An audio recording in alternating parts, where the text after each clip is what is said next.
Hello mga ka-afam!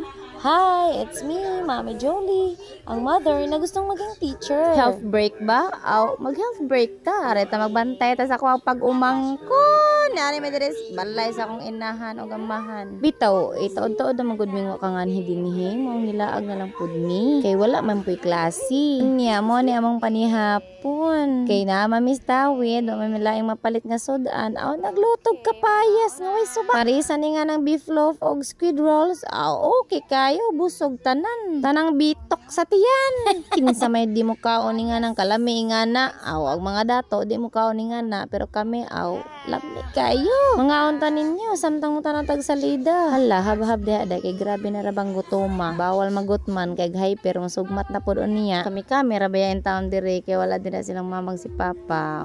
Maning kamot mo diha. Tuay da kong lamisa na gyud diri sala nagkaon. Pastilan, gayud ni mga bataa. Kinsa pa may nagpasiugda, ang kinamagwangan mo na dinha. Tan-aw man gud pimig salida mo nang dinha na lang pud minangaon. Karon kay health break man. Aw kamo dinha unsa man yung health break? Basin og nag-travel na ng uban, ang kami ari ra may mag-travel sa balay sa mga ginikanan. Tipid na nakabanding pa. Maura to, daghang salamat. Bye.